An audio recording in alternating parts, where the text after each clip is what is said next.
बच्चों, कैसे हैं आप सब? आशा करती हूँ आप सब अच्छे होंगे, स्वस्थ होंगे। स्वागत है आपका इस कक्षा में। आइए आज हम पढ़ते हैं हिंदी व्याकरण का पाठ 4 वाक्य विचार। देखिए, पढ़िए और समझ। रिया गाना गा रही है। रवि और साहिल फुटबॉल खेल रहे हैं। अध्यापिका लिखी। शब्दों का वह समूह जो पूर्ण अर्थ प्रकट करता है वाक्य कहलाता है। जब शब्द मिलकर वाक्य बनाते हैं तो वे शब्द न रहकर पद कहलाते हैं। इन पदों को व्याकरण के नियमों में बांधकर वाक्य की रचना की जाती है। वाक्य की रचना के नियम। कई पदों के सार्थक योग से वाक्य की रचना की जाती है। कर्ता और क्रिया के बिना वाक्य अधूरा रहता है। वाक्य हमारे मनोभावों को पूर्ण रूप से प्रकट करने में समर्थ होना चाहिए। वाक्य में आने वाले पदों का एक विशेष क्रम होता है। उदाहरण के लिए नीचे दिए गए वाक्यों को पढ़िए। बालक का स्कूल जाना, रोज व्यायाम करना। ऊपर दिए गए वाक्यों में सभी शब्दों के अपने अपने अर्थ हैं, परंतु ये शब्द हमारी बात को पूरी तरह स्पष्ट करने में समर्थ नहीं है, क्योंकि ये शब्द व्याकरण के नियमों में नहीं बंधे हैं। इन शब्दों को व्याकरण के नियमों में बांधकर हम इस प्रकार लिख सकते हैं। बालक स्कूल जाता है, वह रोज व्यायाम करता है। अब ये शब्द पूर्ण अर्थ को प्रकट कर रहे हैं तथा ये अब पद बन गए हैं। इस प्रकार ये पूर्ण वाक्य है जो पूर्ण अर्थ को प्रकट कर रहे हैं। परिभाषा। शब्दों के पारस्परिक मेल को जिससे पूर्ण अर्थ प्रकट हो उसे वाक्य कहते हैं। वाक्य के अंग। वाक्य के निम्नलिखित 2 अंग हैं, उद्देश्य और विधेय। पहले बात करते हैं उद्देश्य की। वाक्य का वह अंग जिसके बारे में कुछ कहा जाता है उसे उद्देश्य कहते हैं। कुणाल पुस्तक पढ़ रहा है, रिया अंक खा रही है। तो यहाँ पे कुणाल उद्देश्य है और विधेय कौन है? उद्देश्य विधेय पुस्तक पढ़ना है। फिर आता है विधेय। उद्देश्य के बारे में जो कुछ कहा जाए उसे विधेय कहते हैं। निम्नलिखित वाक्यों में उद्देश्य और विधेय की स्थिति को देखिए पढ़े। राम ने रावण को मारा। हिमालय को भारत का मुकुट कहा जाता है। राजू सो रहा है। पूजा खाना बना रही है। लोगों ने शिक्षा के महत्व को जान लिया है। मेट्रो रेल बहुत सुंदर है। वाक्य के भेद। वाक्यों के भेद निम्नलिखित 2 आधारों पर किए जाते हैं। रचना के आधार पर वाक्य के भेद। रचना के आधार पर वाक्य के निम्नलिखित 3 भेद होते हैं: सरल वाक्य, संयुक्त वाक्य और मिश्रित वाक्य। सरल वाक्य। सरल वाक्यों में केवल एक उद्देश्य तथा एक विधेय होता है, जैसे विशाल पढ़ता है, तमन्ना खेलती है। संयुक्त वाक्य। 2 उपवाक्यों के मेल से बने वाक्यों को संयुक्त वाक्य कहते हैं, जैसे वह पढ़ता है और नौकरी भी करता है। हिमाचल प्रदेश की राजधानी शिमला है और भारत की राजधानी दिल्ली। मिश्रित वाक्य। इन वाक्यों में एक मुख्य उपवाक्य होता है और एक या एक से अधिक उपवाक्य उस पर आश्रित होते हैं। जैसे अध्यापक ने कहा कि कल स्कूल बंद रहेगा। प्रधानमंत्री ने घोषणा की कि सुनामी लहरों से पीड़ित लोगों की सहायता के लिए हम हर संभव प्रयास करें। प्रयोग के आधार पर वाक्य के भेद। प्रयोग के आधार पर वाक्य के निम्नलिखित 8 भेद होते हैं। विधानार्थक वाक्य। जिन वाक्यों में क्रिया के करने अथवा होने की स्थिति का बोध कराने वाले सामान्य कथन हो, विधानार्थक वाक्य कहलाते हैं। जैसे पृथ्वी सूर्य की परिक्रमा करती है, उत्तर प्रदेश की राजधानी लखनऊ। प्रश्नवाचक वाक्य। वे वाक्य जिनमें प्रश्न पूछा या किया जाता है उन्हें प्रश्नवाचक वाक्य कहा जाता है।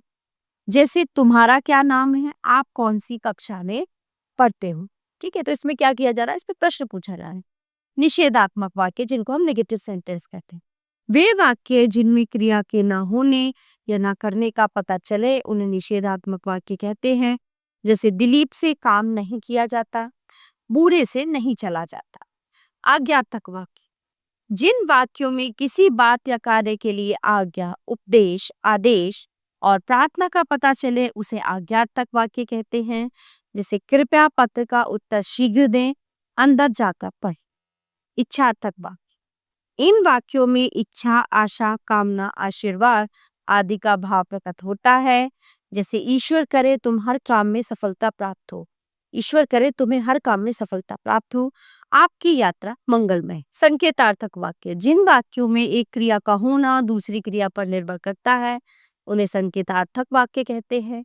बिजली आएगी तो अंधकार दूर होगा, यदि आप चलते तो अच्छा रहता।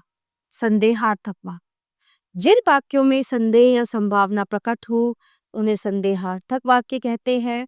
जैसे शायद आज वर्षा होगी, हो सकता है बूढ़ा मर जाए। विस्मयादिबोधक वाक्य, जिन वाक्यों में विस्मय, हर्ष, शोक, घृणा आदि का भाव प्रकट हो उन्हें विस्मयादिबोधक वाक्य कहते हैं। जैसे आहा कितना सुंदर फूल है, अरे आज तो मैं घूमने जाऊं। ठीक है, तो प्यारे बच्चों, ये था हमारा पाठ वाक्य विचार जो यहीं पे समाप्त होता है। आशा करती हूँ आपको अच्छे से समझ आया होगा। मिलते हैं अगली कक्षा में। धन्यवाद।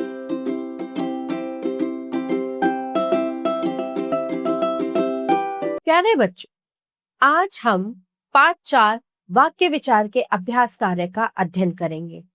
तो बच्चों, इसमें कुछ प्रश्न मौखिक हैं जिनका उत्तर हमें मौखिक रूप से देना है, कुछ प्रश्न लिखित है जिनका उत्तर हमें लिखित रूप में देना है। तो आइए शुरू करते हैं। वाक्य किसे कहते हैं?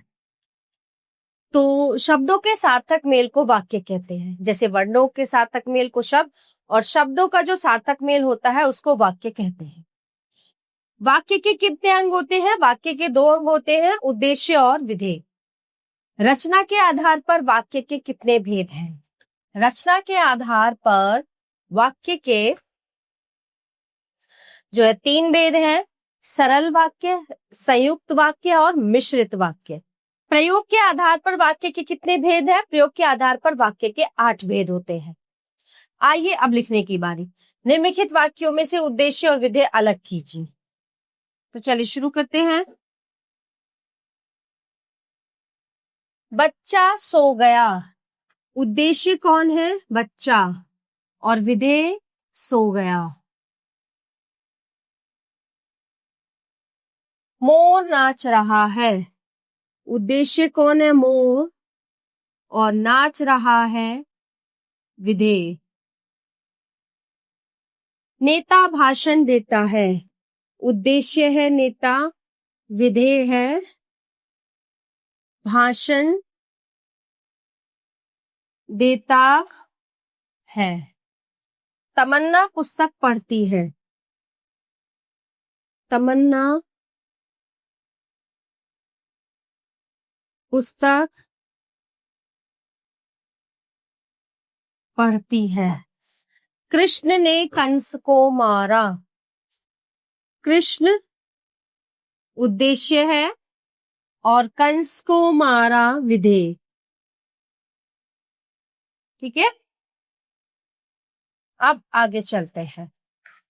प्रश्न नंबर 2, अर्थ के आधार पर वाक्यों के भेद लिखिए।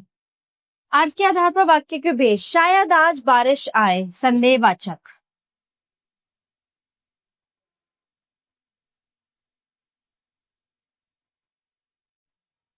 अगर तुम बाजार जाओ तो फल ले आना। अगर संकेतार्थक।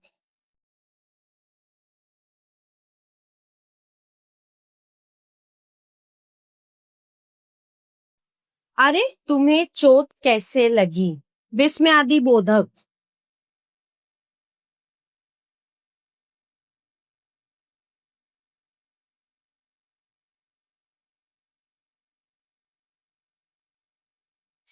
क्या बुआ जी भी आएंगी? प्रश्नवाचक।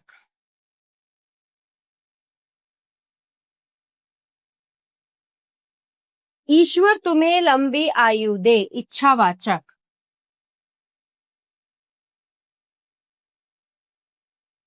ठीक है, प्रश्न नंबर 3, सही विकल्प पर सही का निशान लगाइए। पदों के सार्थक व व्यवस्थित रूप को क्या कहते हैं? वाक्य। हाथी नाचता है, वाक्य में विधेय होगा नाचता है। वाक्य के कितने अंग हैं? 2, उद्देश्य और विधेय। करके सीखिए। विद्यालय में मेरा पहला दिन, विषय पर लगभग 4 से 8 पंक्तियां लिखें। ये आपको स्वयं करना है। तो प्यारे बच्चों, ये अभ्यास कार्य यहीं पे समाप्त होता है। आशा करती हूँ आपको अच्छे से समझ आया होगा। मिलते हैं अगली कक्षा में। धन्यवाद।